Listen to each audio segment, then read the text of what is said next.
Hello and welcome to Gommies Workshop. After the weekend I've got a few bits and bobs for you to show today, mainly for dealers, but first off, my Jesus hat. Anyway, got a couple of little bits and bobs to show for you today. I'm going to show you how to put the new solenoids into the GOG eNMEy. It's quite a simple procedure, but there's one little bit that if you don't get it right will end up breaking or bending the new fire pins, so I want to show you how to do that. The second one we're going to do is for one of our German dealers, and that's how to program the ecstasy board. Now this is not really for public consumption, but for the dealers it's quite important if you've got the right equipment, especially if you're a German dealer with the various fire mode issues you have in there. One German dealer will have one type of programming, another German dealer will have another type of programming, plus I've got all our export programs, UK programs, American programs, and many others to boot as well. So what I'm going to be showing you today is how we go about doing the programming for the ecstasy board, where we plug the port into the ecstasy board, and where that programming port is. So with further ado, I think we're going to start with the eNMEy, and we'll see you in a minute. Okay, here we are, Gommies Workshop. Super quickie. Okay, so we got our eNMEy. First thing we're going to do, I'm going to drop these screws off. There's probably, I mean, I'm going slow here, but it's really, you know, I think this is going to take us about 5 minutes. Once you've done those two screws, just undo your regulator, and we're going to separate the trigger frame from the receiver. Now you can see the old solenoid. This is the new solenoid. See how much beefier this one is. Problem with these ones was always these two screws. These self tappers go from underneath. If you did them up too tight, it would actually crack the plastic, and yeah, we're going to deal with that now. First we're going to do, we're just going to undo these two screws. We'll be reusing these, okay, on our new noid. Then we're going to turn it round, and we're going to undo this screw here. Now, I know that you're not going to have the correct size spanner for this nut, because it's an imperial one. So all we're going to use is, I've got a little pair of needle nose pliers, because I know you're going to have needle nose pliers. I'm doing this as I know you're going to have the tools in the workshop, right? Grip that nut, roll that off. We're going to keep this. We're going to keep this one. We're going to keep this seal. A little O-ring there, we're going to keep that. We're going to push this one out. We're going to keep this seal. What's left here, it's good to keep these little bits.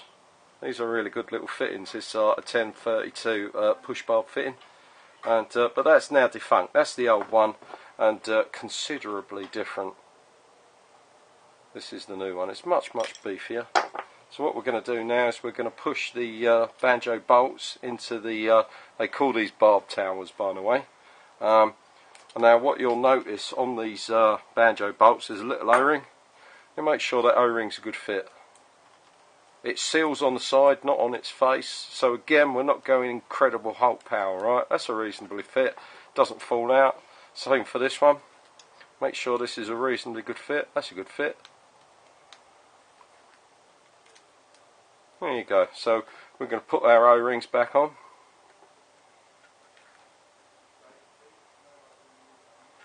Okay, now any tech worth his salt can do what I'm doing here.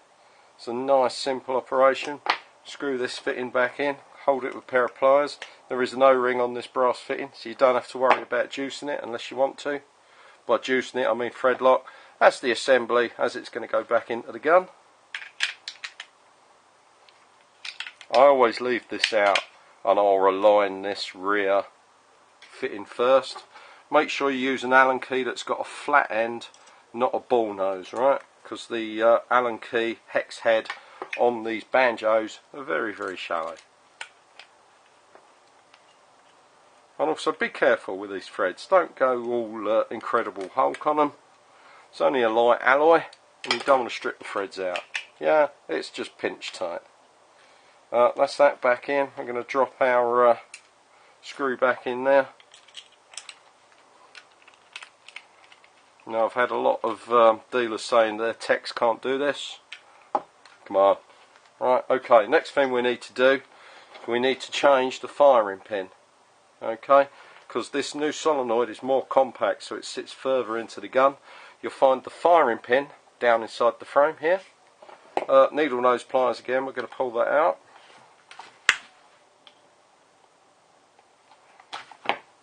There's your old firing pin, there's a new one. Note the difference in the size. Now also note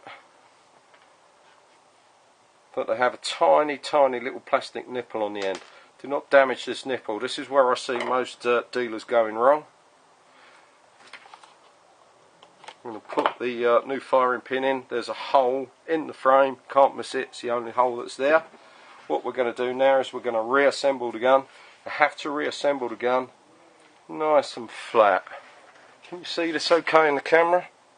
Oh no, you can't, can you? I'm going to reassemble the frame nice and flat. Let me just adjust my camera. Okay, I thought I'd just show you a slightly different angle for this one, because now we're going to reassemble the gun, like I just said in the last film. Make sure there's a little screen, keeps your gun clean. Some sites have filtered compressors, some sites don't filter their compressed air. This little disc here, it's just like a really fine mesh membrane, keeps the worst of the dirt out. We've already fitted the new firing pin. Now the most important thing that you need to do here is put the gun together nice and flat and straight. If you put it in cockeyed, the little nipple on the end of the firing pin will break when you do the bolts up. So you have to see that little disc fall out, watch that. Little bit of grease to hold that in place. So what we're going to do now is we're going to assemble the gun nice and flat. Okay, it's as simple as that. And then I actually turn the front reg as I'm doing it. This brings the gun together. There you go. How easy was that? Now at this stage, before you put your bolts in, we can actually check the gun. Fortunately all my bottles are still in the back of the truck, because of course we've just come back from the Millennium.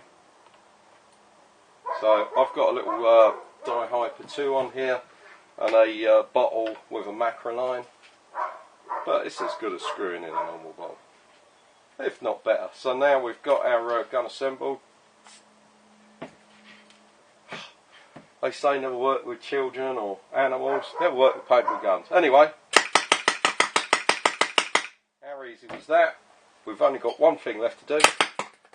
Let's just make our weapon safe. Disconnect our macro line, take our regulator out. All we have to do now is drop these two bolts in. Now like I say, this is a really simple operation. And that's this gun done. It's completely teched. Now what I'm going to do next, I have already done a video on this, but I'm going to do you a clearer, easier to read video, and it's how to change the washer on the relief valve. These guns are set to run at 300 feet per second. You know, originally they were thought that they were going to run on CO2, so the top of the regulator has a special relief valve. If the gun goes to run over 300 psi or the pressure becomes too high, the regulator leaks. I think that they set this relief valve way too fine, so what we're going to do now is we're going to take this regulator apart, well not actually this reg, but a regulator apart, and we're going to show you how to change that relief valve. Like I say, I've already done a video on this one. I'll do you another one so it's nice and clear, and we'll do it on a nice clear surface so you can see everything I'm doing. So we'll see you in a minute, and love you all, bye, peace.